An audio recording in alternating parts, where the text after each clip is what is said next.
सोमनाथ मंदिर को 12 ज्योतिर्लिंगों में पहला स्थान प्राप्त है। 12 ज्योतिर्लिंगों में स्थापित सबसे पहला रुद्र ज्योतिर्लिंग है। ऋग्वेद में भी इसकी बड़ी महिमा बताई गई है। महादेव यहाँ अपनी सभी भक्तों की झोली भरते हैं।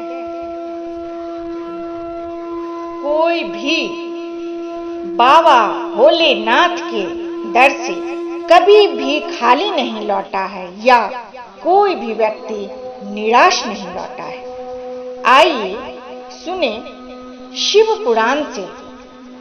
शिव पुराण में वर्णित सोमनाथ ज्योतिर्लिंग की अद्भुत कथा और कथा सुनने का आप आनंद लीजिए और पुण्य के भागी बनिए। ज्योतिर्लिंगों में सबसे पहला नाम सोमनाथ का नाम आता है।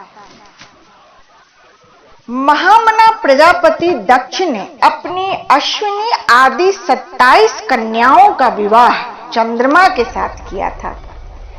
चंद्रमा को स्वामी के रूप में पाकर वे सभी दक्ष कन्याएं विशेष खुश हुई तथा चंद्रमा भी उन्हें पत्नी के रूप में पाकर निरंतर सुशोभित होने लगे। उन सब पत्नियों में भी जो रोहिणी नाम की पत्नी थी, एकमात्र वही चंद्रमा को सर्वाधिक प्रिय थी। वह जितनी प्रिय थी उतनी दूसरी कोई पत्नी प्रिय नहीं हुई। इससे दूसरी पत्नियों को बड़ा दुख हुआ। वे सब अपने पिता की शरण में आईं। वहां जाकर उन्होंने अपने सारे दुख को पिता को निवेदन किया। यह सुनकर दक्ष बहुत दुखी हुए और चंद्रमा के पास जाकर शांतिपूर्वक विनय पूर्वक बोले। दक्ष ने कहा, कलानिधे, तुम निर्मल कुल में उत्पन्न हुए हो। तुम्हारे आश्रम में रहने वाली जितनी स्त्रियां हैं, उन सबके प्रति तुम्हारे मन में न्यून अधिक भाव क्यों है? तुम किसी को अधिक और किसी को कम प्यार क्यों करते हो? अब तक जो किया सो किया। अब आगे फिर कभी ऐसा विषमतापूर्ण बर्ताव तुम्हें नहीं करना चाहिए, क्योंकि उसे नरक देने वाला बताया गया है। सूत जी कहते हैं, महर्षियों, अपने दामाद चंद्रमा से स्वयं ऐसी प्रार्थना करके प्रजापति दक्ष घर को चले गए। उन्हें पूर्ण विश्वास हो गया कि अब फिर आगे ऐसा नहीं होगा, पर चंद्रमा ने प्रबल भाव से विवश होकर उनकी बात नहीं मानी। वे रोहिणी में इतने आसक्त हो गए थे कि उन्हें किसी दूसरी पत्नी का भान न रहा। वे किसी दूसरी पत्नी का कभी आदर नहीं करते थे। इस बात को सुनकर दक्ष दुखी हो फिर स्वयं आकर चंद्रमा को उत्तम नीति से समझाने तथा न्यायोचित बर्ताव के लिए प्रार्थना करने लगे। दक्ष बोले, चंद्रमा, सुनो, मैं पहले अनेक बार तुमसे प्रार्थना कर चुका हूं, फिर भी तुमने मेरी बात नहीं मानी। इसलिए आज मैं तुम्हें श्राप देता हूं कि तुम्हें क्षय का रोग हो जाए। सूत जी कहते हैं, दक्ष के इतना कहते ही क्षण भर में चंद्रमा क्षय रोग से ग्रसित हो गए। उनके क्षीण होते ही सब तरफ महान हाहाकार मच गया। सब देवता और ऋषि कहने लगे, हाय हाय, अब क्या करना चाहिए? चंद्रमा कैसे ठीक होंगे? मुने, इस प्रकार दुख में पड़कर वे सब लोग विह्वल हो गए। चंद्रमा ने इंद्र आदि सभी देवताओं तथा ऋषियों को अपनी अवस्था सूचित कर दी। तब इंद्र आदि देवता तथा वशिष्ठ आदि ऋषि ब्रह्मा जी की शरण में गए।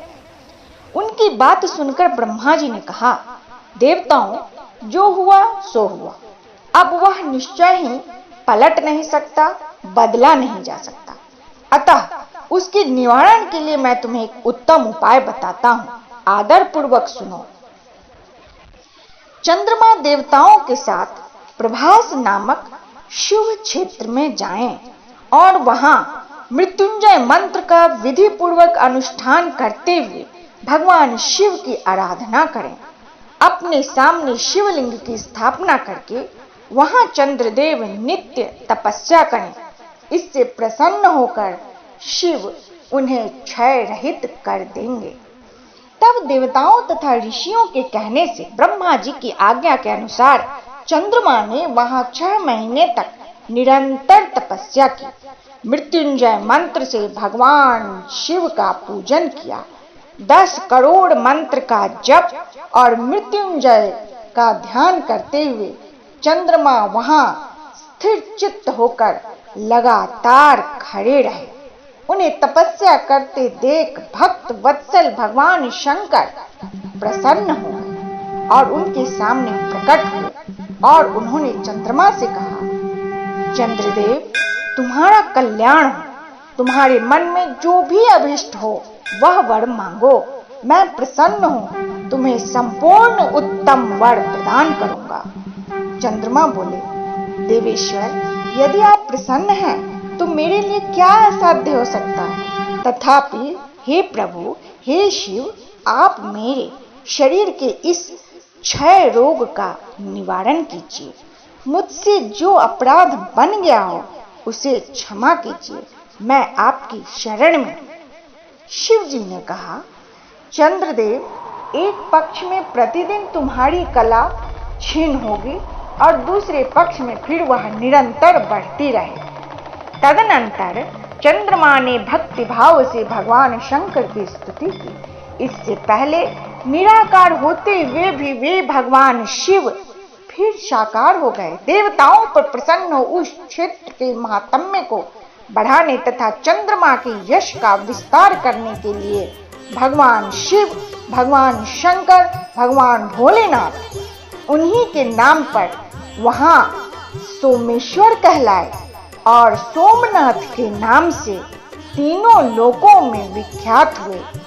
ब्राह्मणों, सोमनाथ का पूजन करने से वे उपासक के क्षय तथा कोढ़ आदि रोगों का नाश कर देते हैं।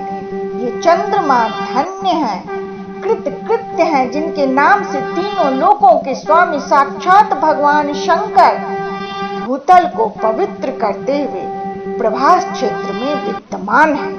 वहीं संपूर्ण देवताओं ने सोम कुंड की भी स्थापना की है, जिसमें भगवान शिव और ब्रह्मा का सदा ही निवास माना जाता है। चंद्रकुंड इस धरती पर पाप नाशन तीर्थ के रूप में प्रसिद्ध है। जो मनुष्य इस कुंड में स्नान करता है वह सब पापों से मुक्त हो जाता है। क्षय आदि असाध्य रोग भी दूर हो जाते हैं। वे सब उस कुंड में 6 मास तक स्नान करें, सभी रोग नष्ट हो जाते हैं। मनुष्य जिन फल के उद्देश्य से इस उत्तम तीर्थ का सेवन करता है उस फल को सर्वथा ही प्राप्त कर लेता है। इसमें तनिक भी संशय नहीं है। चंद्रमा निरोग होकर अपना पुराना कार्य संभालने लगे। इस प्रकार सोमनाथ की उत्पत्ति का प्रसंग सुना। सूत जी कहते हैं, मुनीश्वरों, इस तरह सोमेश्वर लिंग का प्रादुर्भाव हुआ है। जो मनुष्य सोमनाथ के प्रादुर्भाव की इस कथा को सुनता है अथवा दूसरों को सुनाता है वह संपूर्ण अभिष्ट को प्राप्त करता है। उसकी सभी मनोकामनाएं पूर्ण होती हैं। वह सभी पापों से मुक्त हो जाता है और भगवान शिव का, भगवान शंकर का सर्वाधिक प्रिय बन जाता है और उस पर भगवान शिव की कृपा आजीवन बनी रहती है। बोलिए भगवान भोलेनाथ की जय।